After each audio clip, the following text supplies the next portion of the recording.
Greetings and salutations. We are back for some more Astrologaster. You can see it. It's there. It says it right there. I've enjoyed this game. Sorry, my head feels weird today. We'll have to get past that. Let's see if I can still make decent choices. I don't know that my choices have been good in the first place, guys. I can't guarantee that I'm doing anything right, actually, but you know. What can you do at this point? We're like 8 episodes in or some nonsense. So we're just gonna stick with what we've got. Okay, let's continue. Last time, I think we found out that the one guy is actually a girl and she's with child. So that's a thing. Dude does not look like a lady. So he's got that going for him. I don't know. There's always a little twisty turn here. There's always just a little something. Little something. So let's continue and see what we're going to do this time. All right.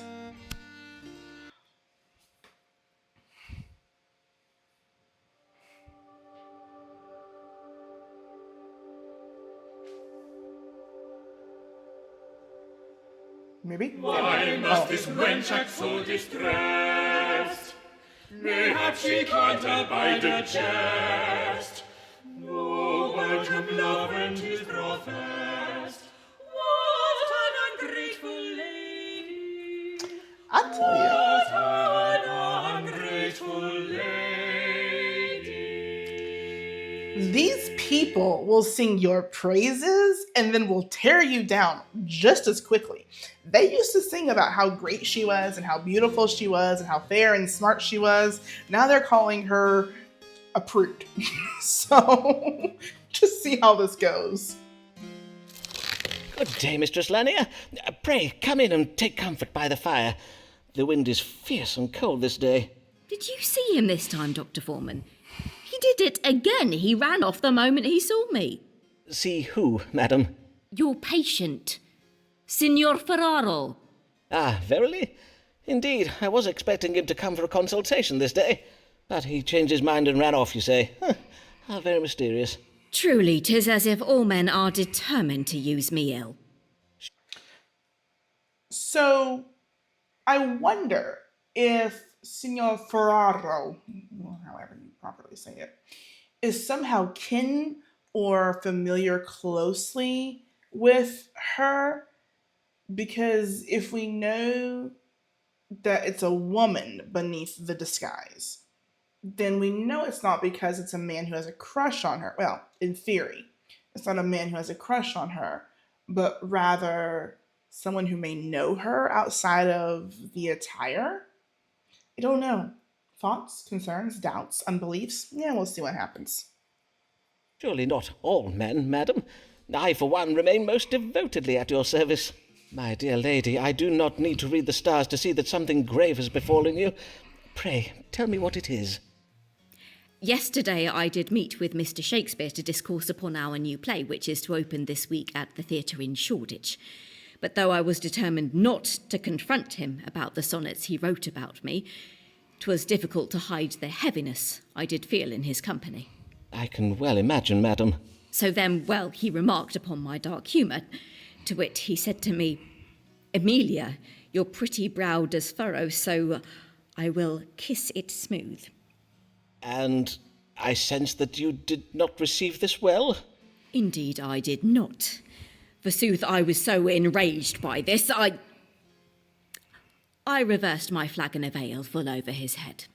Ah. Whereon he rose from his stool, declaring I was the most ungrateful and unworthy wench in all of Christendom, and then he flew out of the tavern like a bat from out the gates of hell. A most vivid image, and no doubt most apt. Men who work in playhouses are prone to indulging in such melodrama, of course. Why so many ladies care for such men in preference of those employed in solid, stable professions, I shall never understand. And if only that were all. For this morning I saw a bill advertising our play posted on a wall in my street. It bears his name and not mine. Verily? Surely not. Mayhap there has been some error made. Nay, Dr. Foreman, 'tis no error, for I rushed to the theatre to see what was amiss, but I was refused admittance. Indeed, the player who came to the door denied all knowledge of my collaboration on the play.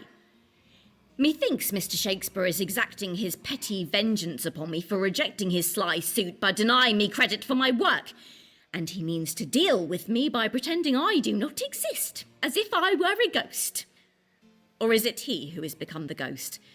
In truth, I am not yet sure how that metaphor should work. What monstrous perfidy! Pray tell me what I might do to punish this wretched scribbler. Though I am not adept with a sword, I do have a book that instructs in how to command nefarious spirits. Oh, prithee, sir, I am come not in search of vengeance, but to seek answers. As you know, I have been ill-treated by my husband, and now I am betrayed by Mr. Shakespeare. Pray, read the stars and answer me this, Dr. Foreman. Will I ever be able to trust, even love, a man again? Bless her heart. She is a smart and capable woman. A little jagged around the edges, methinks. But she's been through a little bit of trauma there. And it's... What would I say this is? It's way back when. Like 1800s, I do believe. If my memory serves me, it's like 1892? Is that what this is? 1592. Why did I say 18? Again, my head. She is not so good. But she's been through a lot, and they don't have all the mental healthy things that we have now, so, you know, as even yet, people don't know how to deal with all their stuff, so she doesn't understand that she's just sad and broken. God love it. All right. There is but one answer, so I wonder which one we'll choose. Oh, sweet God in heaven, it's complex. Amelia's friends have been unworthy of her confidence. The relationship betwixt Amelia and me is currently wrought by confusion. What? Emily secretly wishes to commit adultery with a man of high intelligence. God rewards men who invest time in their friendships with comely women. Comely? Comely?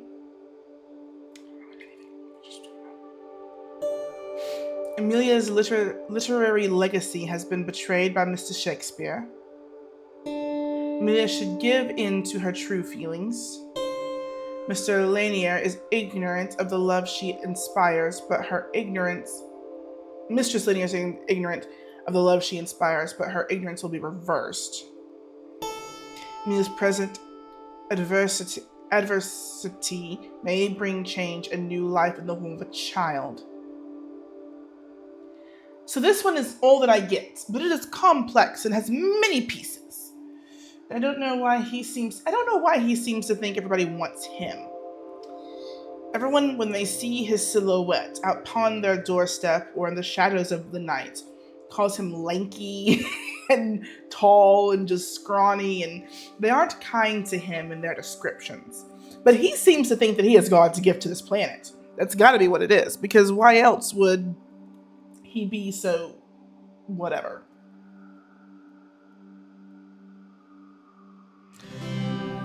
I chose A because I had to choose A. There was no B, there was no... Why does that have a... Whatever. Yeah, there's nothing here.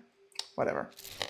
To your question of whether there yet be a man in this world worthy of your trust and affections, forsooth, I have never seen an arrangement of stars that speaks so clearly. Verily? Then pray tell, what answer does it give? I'm scared. My dear lady, the answer you seek need not be divined by reading the stars.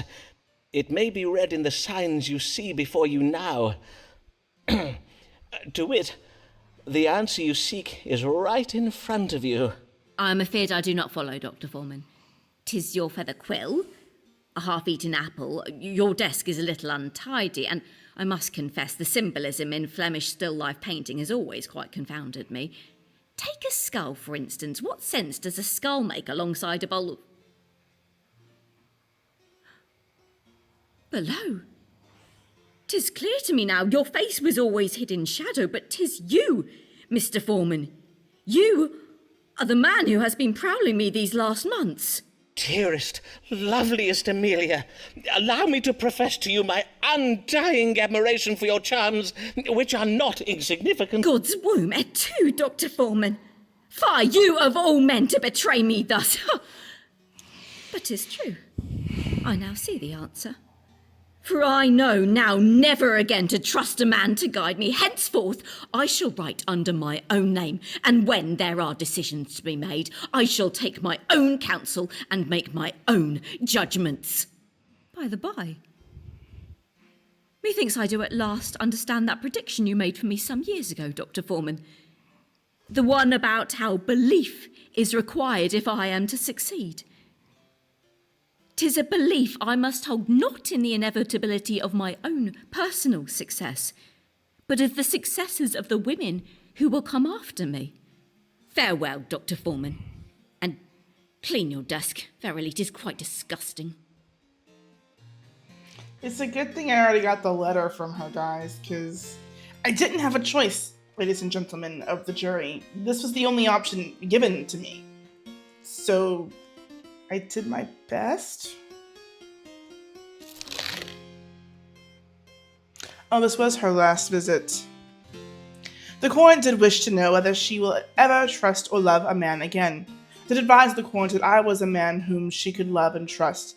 Methinks the Coronet took my advice most ill. Yeah, this was her last visit. Letter of recommendation received. This was the final consultation for this Coronet. We women will achieve equal treatment even if it takes us 100 years, my dear woman. It takes longer than that, but sure, we're getting there. I personally have not had many issues, but you know, we'll just see how this all plays out. So yeah, I dropped an earbud. Don't ask me how I'm talented. Yeah, I don't know. I've never had any personal issues. I can't say that I've personally ever felt mistreated. In fact, if anything, quite the opposite. We won't get into details of things that I have accomplished and done that have put others to a shame, I guess, for lack of better words. Anywho's it. No need for such tales today. We're going to figure out what's happening with our next Coronet.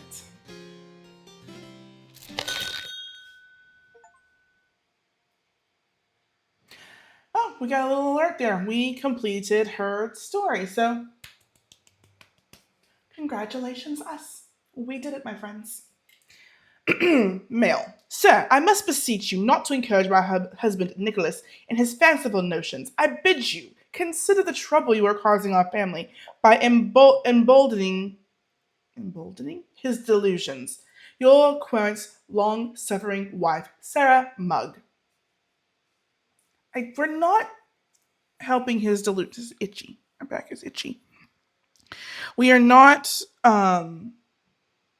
encouraging his delusions. We're telling him that he's a hypochondriac and that he's whiny. Lancelot Moore is of a great house. Much does depend, much, on his choice of a spouse. He must be well, whose consequence wealth, no matter the cost to love and to health.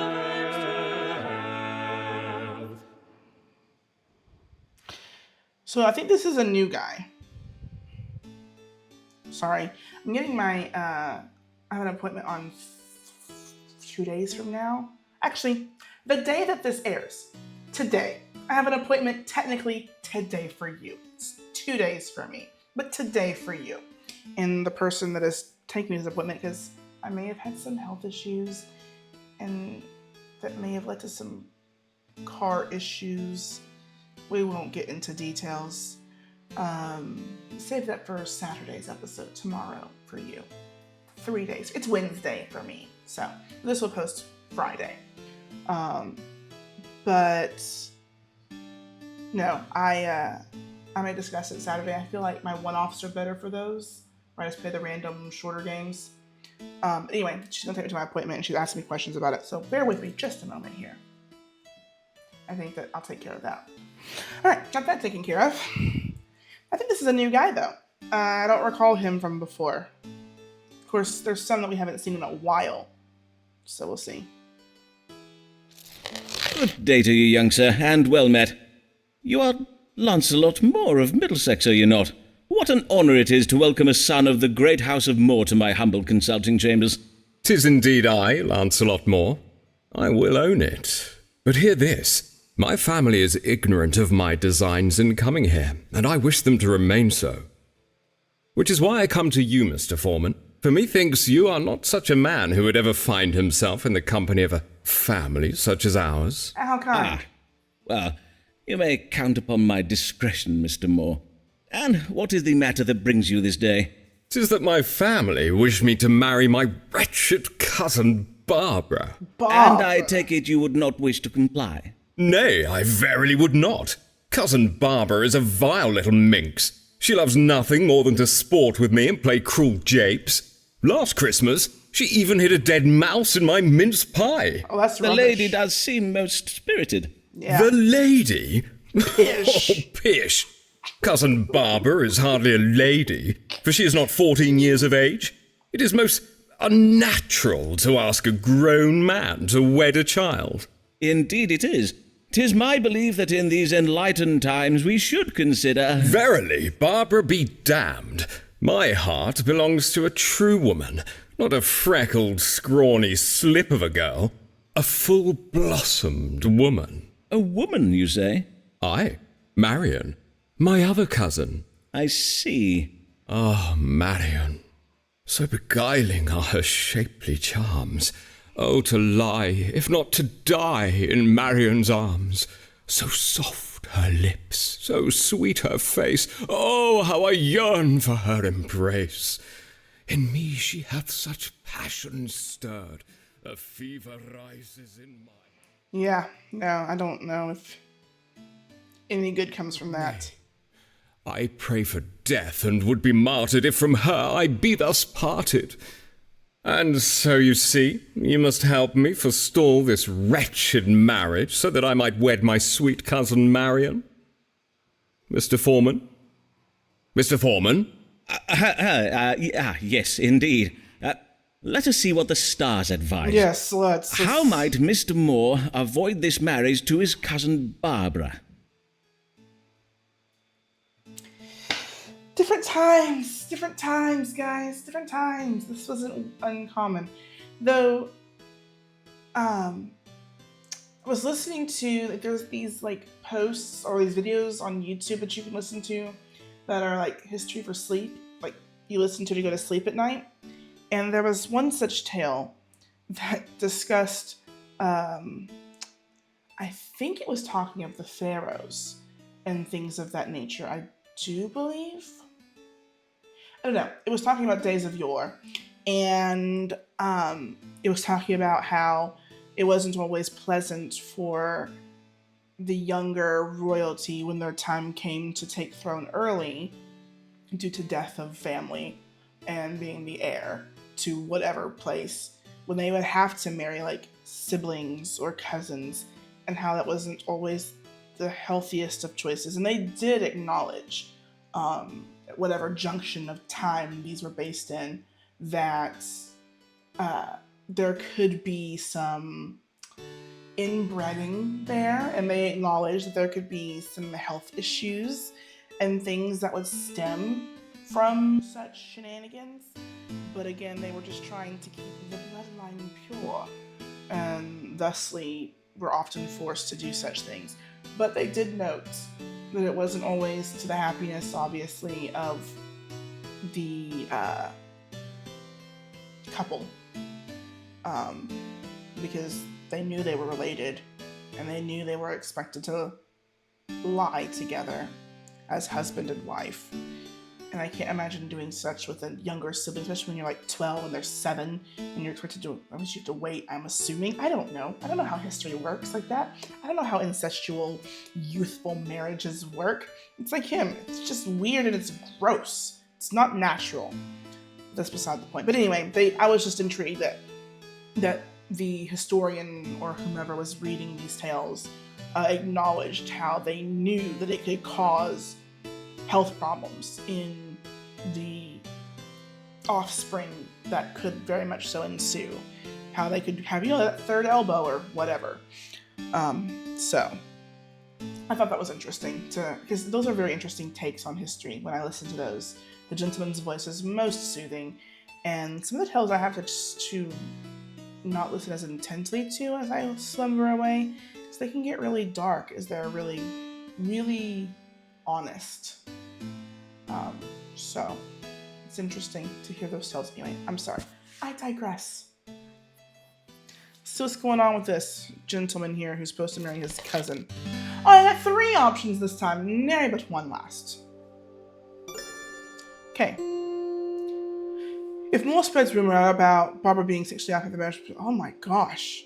This represents an surprising reversal, suggests a backlash for vote bisexual. She's not even 14, he said. Which apparently is when they consider you a woman. That's encouraging.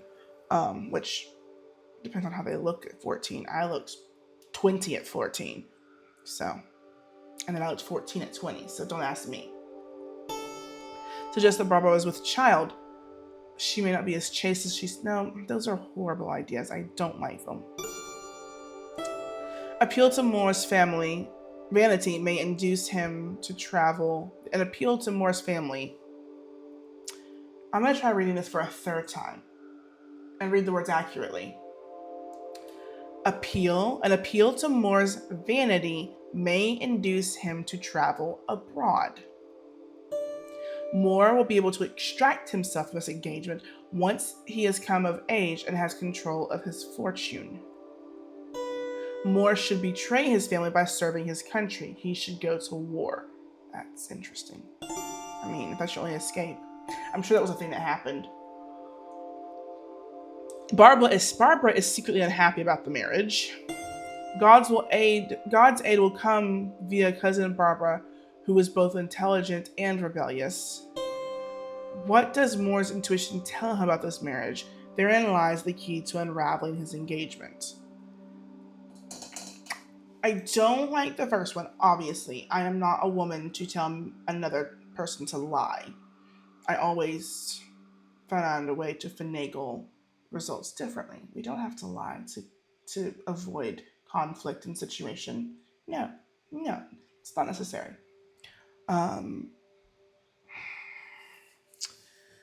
So he could go to war, in which case he might be killed and won't come back and give me a letter. Don't like that option. This is the most... There's a word for it. The most... responsible, I think, where we're not betraying family and we're not spreading rumors. So this is the choice that I'm going to choose. It is apparent you do not wish to marry your cousin Barbara, but have you considered whether she wishes to marry you? Nay, but I cannot think why she would not want to marry me. Oh, of I am course. Exceeding eligible. Obviously. Aye, doubtless you are, Mr. Moore. But do you not think her unkind japes may indicate she harbours some degree of malice towards you?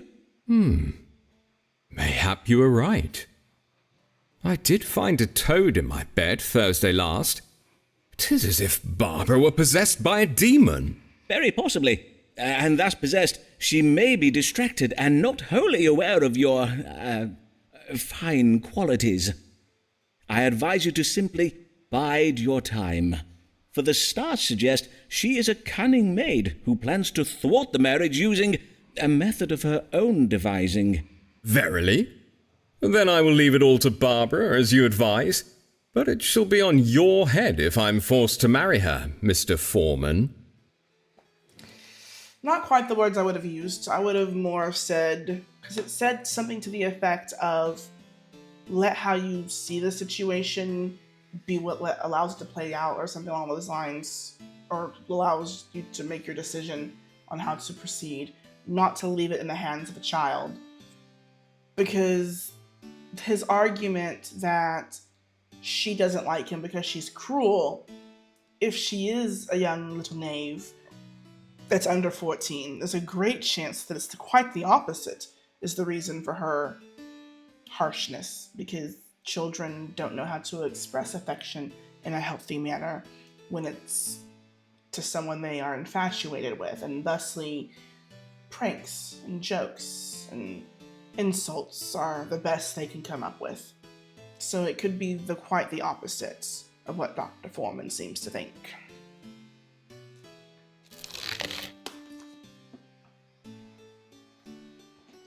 The Cornet did wish to know how to avoid marrying his cousin, Barbara. I did tell the Cornet to abide his time, as doubtless his young cousin would find a way to put an end to the match herself. Methinks the Cornet was a little pleased with me for the reading I gave him this day. The Cornet will return for the consultation. Mayhap I go this night to recite rhyming verses outside Marian's bedchamber. I saw that in a play. It worked wondrous well. Yeah, except if it's the play that comes to my mind for the time period that you live in. It was Romeo and Juliet, and they both died. But, what do I know about romance? Hear ye, hear ye. Spanish Armada nears English coast. Nation prepares for invasion whilst Queen searches for missing navy. Hear ye. Awesome. As Spanish ships near our shores, the Queen's ground troops prepare for what promises to be a blood-soaked slaughter of Englishmen by continental Catholic savages. Lovely. With England's coast undefended, experts predict Spanish ships will be sailing up the Thames to London within days. Sources in the royal court say the Queen is more than a little vexed by the absence of the Royal Navy, which experts describe as lost. Except we know Sir Raleigh, I believe it was, that came and took care of the ships for her and was going to ask for permission later. And now they're lost at sea because they made me rush to give my coordinates. They didn't listen very well. Wench, be sure to marry, lest ye be branded a witch. If Mary sees you keeping cat against you, she will snitch. Beware of Mistress Mary Peg, she is a nosy fa. La, la, la, la, la, la, la. Yes, she's the one that likes to tattle. She's not fully aware that, what happens to snitches. Stitches. Blessed even, Dr. Foreman. Indeed. Mistress Payne, what brings you in such weather? 'Tis most dangerous to be about in it. Oh, it takes more than a little wind and rain to forestall me from doing the Lord's work. Besides, foul weather is naught but God's righteous vengeance upon London for the sinful debauchery of its inhabitants. Oh, Verily? indeed. Then I dread to think what northerners get up to of an evening. Pray heed me carefully, Dr. Foreman, for 'tis on a most pressing matter that I am come. Doubtless you have heard the news. The Spanish Armada does sail once again towards England's shores. It seems this latest Armada was most unexpected. Well, as 'tis oft said, no one expects the Spanish Armada. 'Tis very grave this time, for I have heard tell that our own warships are far away at sea, and with our coasts undefended, a Catholic horde may soon be sailing up the Thames to slay us all. Aye, our situation is most grave indeed. But what would you have me tell you, Mistress Payne? I wish to know whether the English fleet will arrive home in time to defend our shores, or might we ordinary folk be compelled to take up arms to defend ourselves? Dr. Foreman, are you ready to beat off the Catholics, come what may? Am I ready to beat off the... prithee, madam, let us pray the need never arises. Perchance the stars will offer us some reassurance. Will the Royal Naval Fleet return home in time to defend England from the Spanish Armada? I don't like black and white questions where there's a definitive answer and there's a definitive wrong answer. Because then I'm guessing. It's the stars, for Pete's sake. I'm guessing. And I haven't really guessed wrong lately.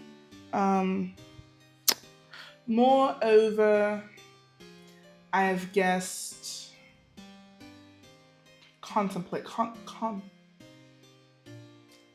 complicatively.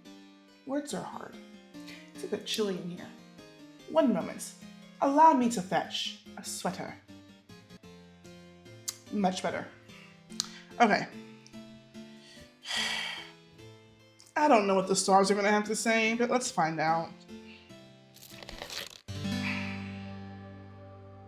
At least I have more options this time.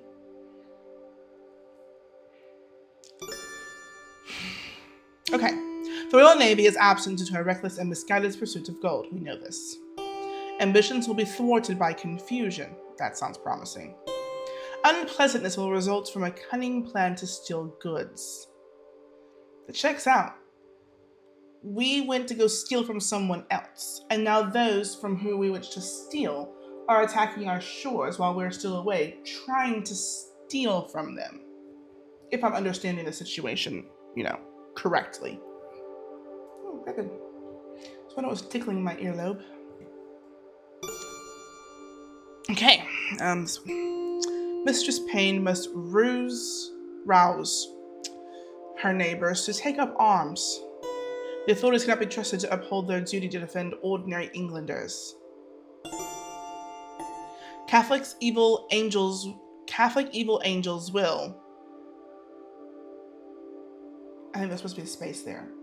There's not a space there, but I think there's supposed to be. Will have their plans thwarted by a deadly, unpredictable event.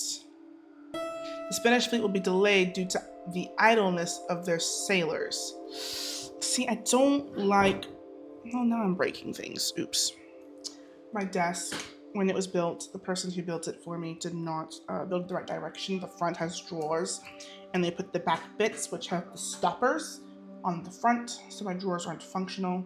They're more for aesthetics, but they're also squished in there because I couldn't slide them in there. I need to reverse the whole thing, but I have not done such because procrastination, that name is D.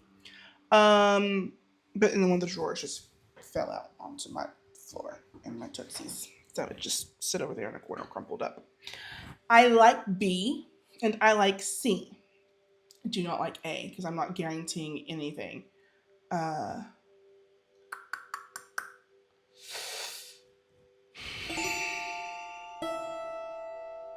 No, did I like A? I don't like B. Yeah, I like A and B the best. So I want to just go on her and tell her to prepare just in case, because we can't necessarily guarantee that the commoners will be protected, because the first priority of the Navy that's not there is to protect the royal family, because that's typically how those things play out. So I will probably tell her to tend for herself and take up arms. That is the logical thing to do. In times of such as these, there are many people who are preparing to have bare arms, and I, for one, covered mine because I'm chilly and do not want my arms to be bare. But there are those who enjoy bare arms, and good for them. So I think we'll choose B. I think that's the logical, smart, responsible choice that doesn't guarantee they won't come back, nor does it guarantee that they will come back. It guarantees you may have to defend yourself because they cannot be trusted to defend you at this time, as they have made more poor choices. We're choosing B. Madam, 'tis unclear as to whether the royal fleet will return before the Spanish Armada makes land. Even then, can we be sure that England's elites are true patriots who may be relied on to protect us from the Catholic invaders? Indeed, there be many an English Catholic nobleman who would welcome such an invasion, for if the King of Spain were to defeat us, he would have England return to Catholic rule. Doubtless they would. Indeed, I have oft thought as much. Indeed, The I'm sure stars you have. advise you to go forth and rally your friends and neighbours. 'Tis ordinary folk who must take up arms and defeat the Spanish scourge. You speak true, sir. I will go at once to home and arouse the men of Fore Street. Mark me, Dr. Foreman. England shall take back control of our seas and defend our borders. We shall beat off the Spaniards till they come no more. Okay. More beating off shall take place. Sorry, my watch told me to move, and I said I just walked over there to the closets and fancied myself a sweater. Was that not movement enough? Apparently not. She's an interesting woman. Okay, we'll finish this off. The court did wish to know whether the Royal Navy would return home in time to defend London from the Spanish Armada. I did tell the court that whether or not the fleet did return, the authorities could not be relied upon to protect the people. Did advise her to rally her friends and neighbors to take up arms to defend themselves. Methinks the court was pleased with me for the reading I gave this day. This is her second time coming. We still have 4 more times of her. So, the court will return for another consultation. We shall beat off the Spaniards, or the Spanish, until they come no more. Her word choices, they bring me to chuckle. I know, I'm a child. Leave me alone. Okay, they want to call it here. This seems good enough. I think it's this button. Nope, that's not the one. I always do it wrong. Always. We've received 2 letters. I don't think we finished her story, though. I think she has more visits for us, but we've angered her, and I don't know that she's going to come back. We've almost finished Thomas Blythe. We've almost finished Robert Devereux. We're halfway through with Ricardo Ferraro. And we're getting quite full of Sybil. I forget how to say his last name. But Emma, we're doing good with her too. Okay, so I think we still have more visits with Mistress Allen. I don't recall that she's come. Oh, we have a last time.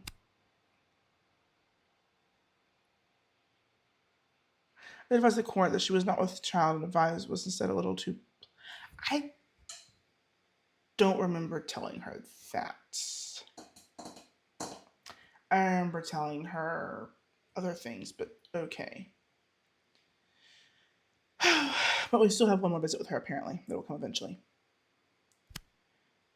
Yeah, I think we have 2 more. Oh, no, we have 3 more visits with him. So, anyway, we're going to call it here. We'll go back to the title and we will play again and we'll have more next week. Enjoy, and until next time, toodles.